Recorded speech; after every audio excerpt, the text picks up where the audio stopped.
So this tutorial is going to be showing how to do two important examples that we didn't get to in class. There are 2 or 3 homework problems that reflect these. So when you get to those homework problems, you want to come back to this to help you out in doing the problems. One is a problem where we want to look at whether an object or when an object will start to tip. So we have this rectangular object, and we're going to apply a force somewhere, not quite in the middle, but above the ground. And the question we want to ask is, when we apply this force, and there's a hinge right here, okay, if you read the problem carefully, then this force is not going to slide it because the hinge is going to hold it in place, but the force is going to exert a torque on this that's going to want to rotate it in this direction.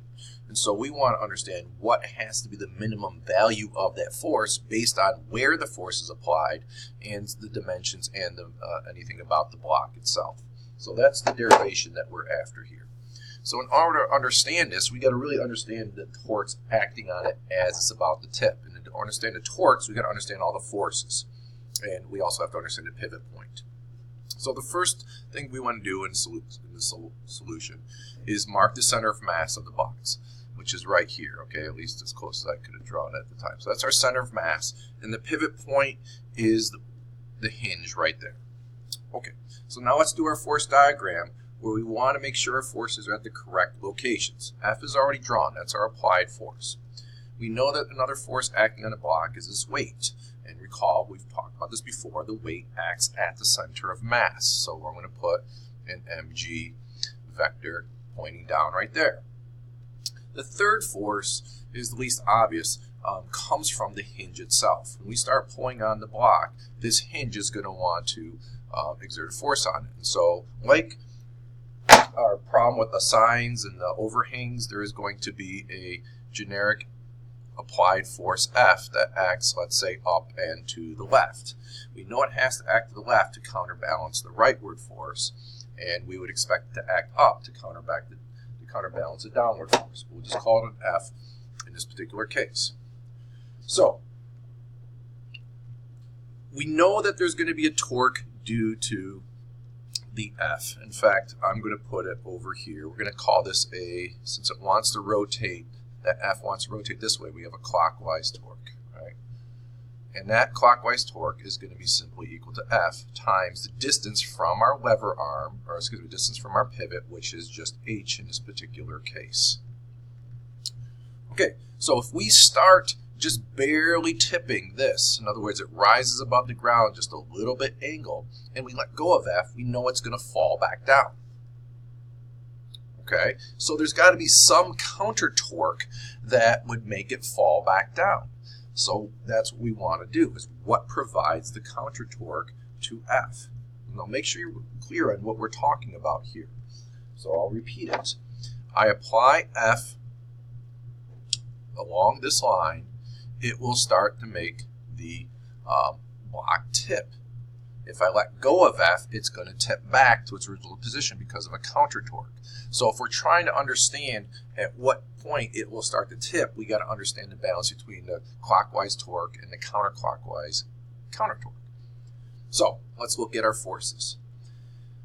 The counter torque can't be from the F. It can't be from the X component of the F, and it can't be from the Y component of the F. Why? Because they pass through the pivot point.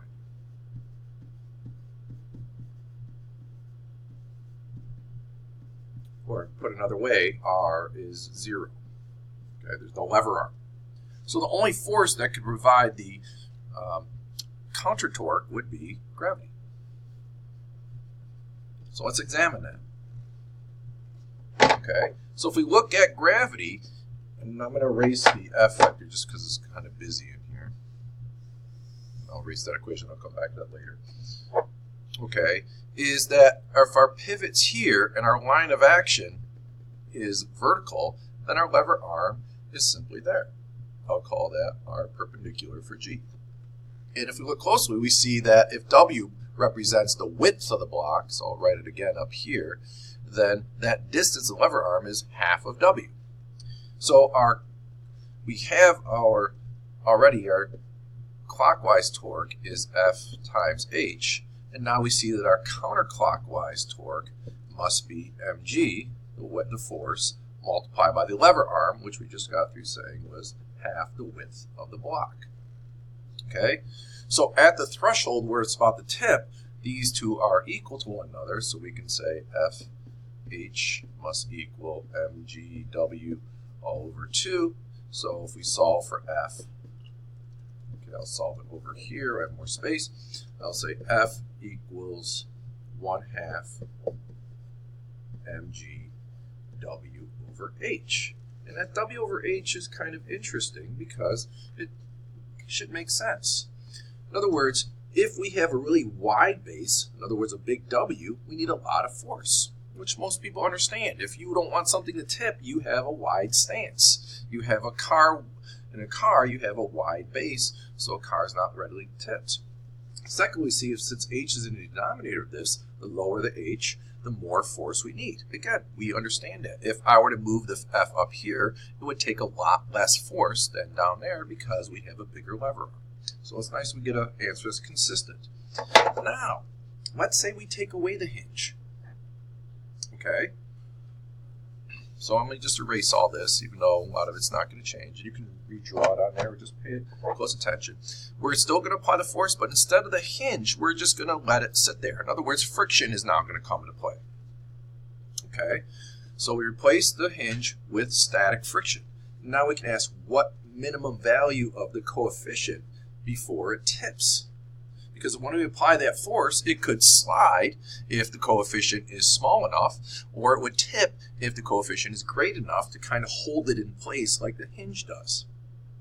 So mathematically this is pretty easy, but conceptually is where it's tricky. And if you don't understand the concept, you don't know how to set up the torque equations. Okay, so let's try to reason this out. We don't want it to slide, right? We want it to tip.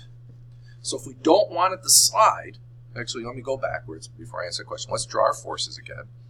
So we're going to have mg still. I'm going to write it up here.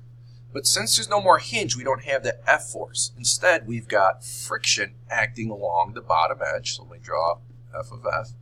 And we have to have something holding the block up. It's not accelerating down. That would be our good old friend normal force. And we're going to put the normal force on that pivot point. Because when it's just starting, when we're pulling with the force F here, all the weight is going to, if you will, shift to that corner because it's just about to tip along that. So it's important that we put the normal force on the corner and not just anywhere on the block for reasons we'll see in a second. Okay, so we don't want it to slide, so F can't be greater than the force of friction. Right? If this F were greater than this force of friction, it must slide by the second law of motion. There's nothing else holding it in place. And of course, the force of friction in this case would be mu times mg. Okay, so let's look at our torques. So we still have F times h for our clockwise torque. Okay. But now for our counterclockwise torque, or excuse me, we still have our counterclockwise is going to be 1/2 mg times w. In other words, these two forces, 1, 2, aren't exerting any torques because they're passing through our pivot point. So you might be wondering, well, what's different between this and the last problem? Well, if we set FH, the torques equal to each other, 1/2 mgw, what we now know, based on our criteria of not wanting to slide, is that the F must be no bigger than mu mg. So we can substitute out the F and put in mu mg times h equals 1/2 mgw. The m's cancel out, so that's interesting. It doesn't matter what the mass is in this case, and we're trying to solve for the minimum value of mu. So mu would be equal to, the g's cancel out, and we see 1/2 w over h. So it's an interesting result. It's very simple. It's half the ratio of the width to height is what your minimum mu has to be. Okay, so look for a problem like that on the homework that's similar. So the next problem we want to finish up with is an important one with spans. Okay, where I have 1, 2, 3 masses that are being supported by 2 columns. And I'm going to say they're being supported by F1, and F2. And our goal is to figure out the values of F1 and F2. How much support do they have to give? And we saw in the demonstration class that F1 does not have to equal F2 depending on where the masses are placed. So let me draw the other forces. So we have, I'm going to call this MG300. We have the span itself is exerting an MG1000 because it's at the middle center of mass. And then we have this one, MG100. Okay, so we've got 5 forces. We've drawn our force diagram. And then we want to understand the value of these. So if we just do a simple balance, we know that F1 plus F2, the upward forces, have to balance the 300 plus the 1000 plus the 100 kilogram object. This is all times G. Okay, so that's the net force. So we know that the sum of the forces, F1 and F2, have to add up to the sum of the weights, but we don't know how much is F1 and F2, so we're kind of stuck. Now we can turn to the idea of torque. So let's call our pivot point around here. In other words, imagine all these things, this block, the beam, and all that, want to pivot downward due to their respective weights. So if I want to set up a torque equation, we know that the total torque, the clockwise, has to equal the counterclockwise torque because it's not rotating at all. So let's break this down. So F1 does not provide a torque because it passes through the pivot point right here. So there's no torque there. We have a clockwise torque due to the 300. So I'm going to do my clockwise. I'm going to do 300. I'll put the G in later. Now I got to get the lever arm. The lever arm is from here to here. So that's 5 meters. Plus the 1000. The 1000 is exerting a clockwise torque. And it is from here to here, which would be the 5 plus half of the beam. I'm sorry, half of the beam. The beam is 25 long if you count them all up. So it's simply 12 and a half away. And then we have this mass here, the 100. And that is going to be 15 plus 5, or 20 away. So those are all my clockwise torques. And we're going to multiply that all by G because we have to transform them to weights. And that's got to equal our counterclockwise. Well, what's providing the counterclockwise torque? Well, this guy right there. It's pushing up a long distance away from our pivot point. So that's just equal to F2 times the full length of the beam, which we said was 25. Okay, I don't need to throw a G in there because the force is going to be solved for newtons. Okay, so you can do the algebra here. I'm not going to finish this. You can finish this, but you can solve for F2. Right? F2 is going to be this whole monstrosity divided by 25. And then once you have F2, you can find F1 because you know it's equal to F2 minus the sum of all the other vertical forces. Okay, in other words, you can go up to this equation. So I want you to do that and realize this is not so bad. This is similar to the overhang problem that we did earlier. Okay, good luck with the homework.